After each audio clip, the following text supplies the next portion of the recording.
Got the Gaddafi glasses on, and Gaddafi is going to do a book review. The book review is going to be on combat and on killing by Lieutenant Colonel Grossman. To give a little background on Lieutenant Colonel Grossman, he was a former Army Ranger. Then he went into law enforcement. I believe he did some sort of like security. And what he did was kind of did some research based on how the Army changed the training concept and how cops and police had low fire rates. And what I mean by fire rates was that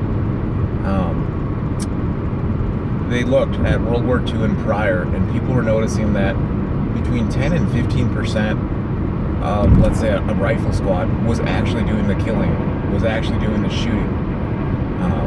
It was crazy to see like some of this data and statistics, and some of the stuff they even brought up was even like in the Civil War, like they were showing how two equal sides should have slaughtered each other and the Civil War should have technically been over much quicker. But why did it take so long? Why did these battles get drawn out?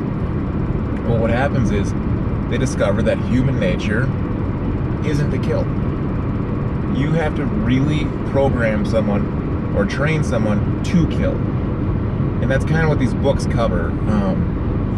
So, like for an example was, after World War II, they noticed the fire rates. And it happens with, how would I put it, single events. So like riflemen, fighter pilot. So they were noticing like fighter pilots, like 5 to 10% did all the killing. It's not to say that these people didn't do anything else, the rest didn't do anything else. A lot of them assisted with loading, handing magazines, making noise, but they wouldn't make a conscious effort to shoot someone because of the human nature aspect. Why is that? If you look at World War II training and back, when you were training a rifleman or an infantry soldier or anybody to shoot, you would get them a rifle, so you get them under your amp. You would sit them at different known distances and shoot a circle target. And you know what the focus was? Groupings. Cool, you got a 2-inch group at 100 yards. You're a rifleman. What it did teach people was to kill. So when they got to the battlefield and they weren't part of that 15%, they subconsciously or consciously just would aim to miss, aim to fire, aim not to shoot at all. And it's kind of crazy to see about it. And it's not to insult the veterans of that era. It's to actually sit there and go, what could we change to fix it, or how to change it? The military did it by changing it out. So if you are prior service or serving now, look at how things changed from what I was telling you. You look at the green Ivans, the crazy Ivans, right? The pop-up targets. Those targets basically do two things. One, when you hit them, they fall down. Two, they look like a human target. So you get a reward, a very immediate reward, satisfaction for killing something. It falls over.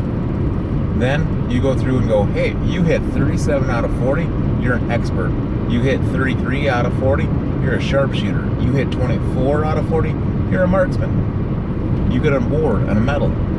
You know, it becomes something in the unit to have, like to strive for. Like, man, it's frustrating. You know, for me, I've been able to get sharpshooter once or twice. It's just one of those things where you stress out. And I'm going to tell you flat out, I am not the best shooter in the world. I love shooting to death, but sometimes when I get out there, it's just hectic. And it's always, you know, my fault, or I rush things.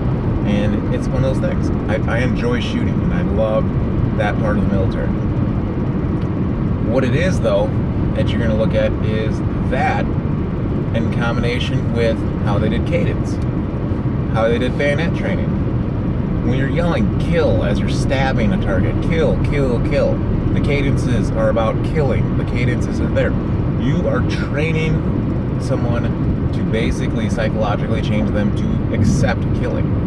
And if you want to look at the numbers and statistics, by the Korean War, when they started implementing it, it went from 15% to like 70%.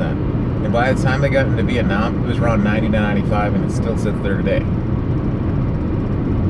It's pretty interesting information. The book on killing, on combat, kind of devolves more into the military combat side and kind of how unit cohesion and coming home and all the stresses, and kind of dabbles into PTSD. Very, very good. And I think if you want to give a gift to someone that's going to think about going in the military, or if they're leaving for boot camp, get them this book. Get them both books and have them read it. It will be eye-opening to them before they go in, and it's kind of nice. If they're not really good at reading or they don't like reading, it's tough.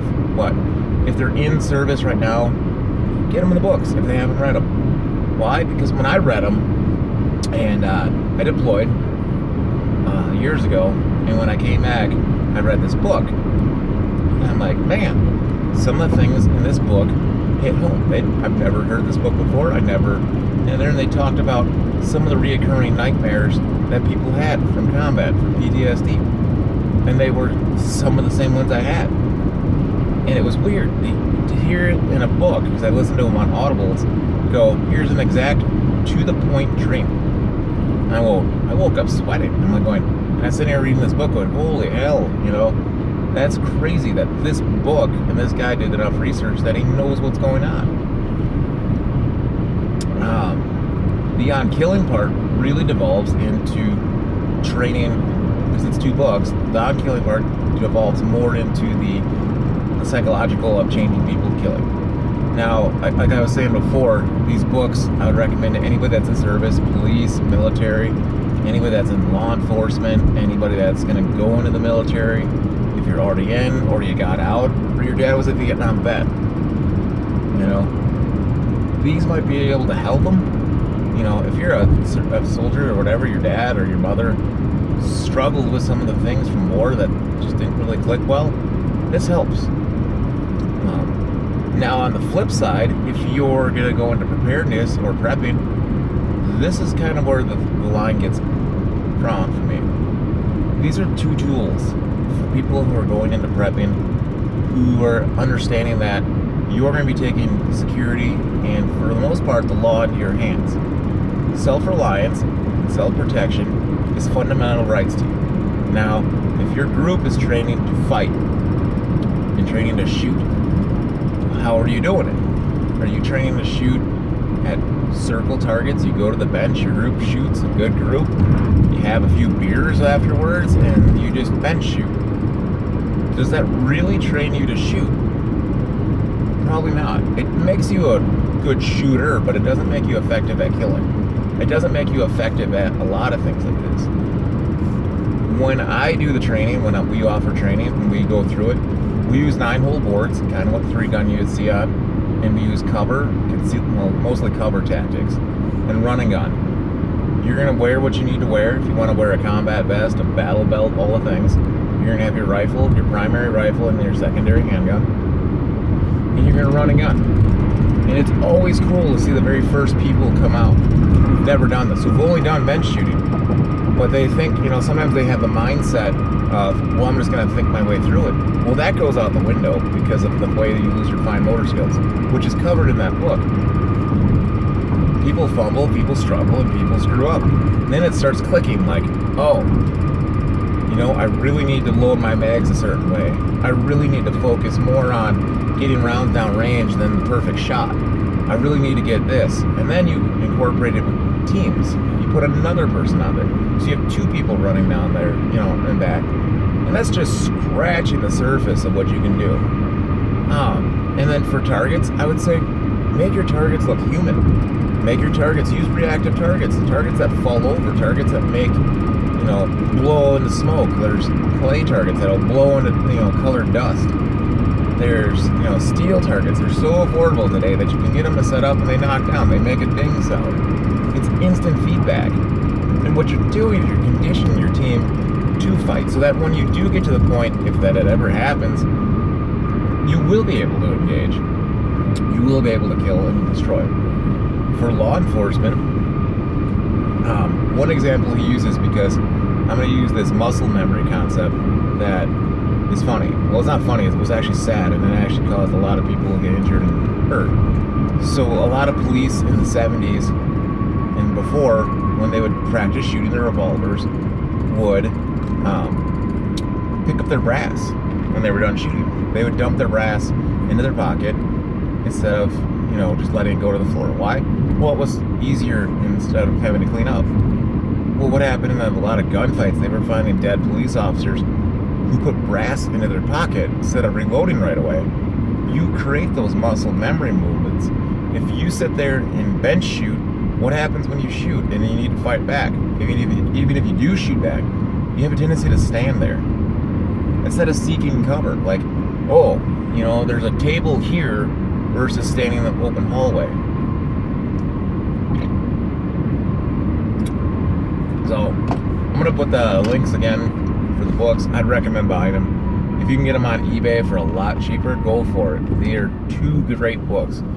If you do what I do, I got a 45 to 50 minute drive each way to work, to and from. So a lot of times I do audibles, and I've been doing that for about 4 years. And what I love about audibles is I can put books in there and just download a book. I pay $12 to $13 a month, and I get a free book every month. And I try to buy a book. Like, you buy your books. So I try to get books that are a little bit longer. What I enjoy about it is, I get to listen to a book. I get to listen to the author talk about it, and it's great. Like, I was able to listen to Lieutenant Colonel Grossman, who I think narrated both books. It's interesting to hear his perspective and his view, and I'm able to get a book or two and read basically 1 or 2 books a month, and I enjoy it. I think it's part of gaining knowledge and being more mature about it. But anyways, so I'd recommend those 2 books. Sorry for not being able to get stuff out on the how-to stuff. I think I should be able to get stuff loaded, at least filmed this week, and then uploaded Monday or Tuesday. So bear with me on that. By next week, there should be something different in the car to look at, and hopefully this doesn't turn into an endless long journey. And with that, have a great night. It's Raven Tactical signing out.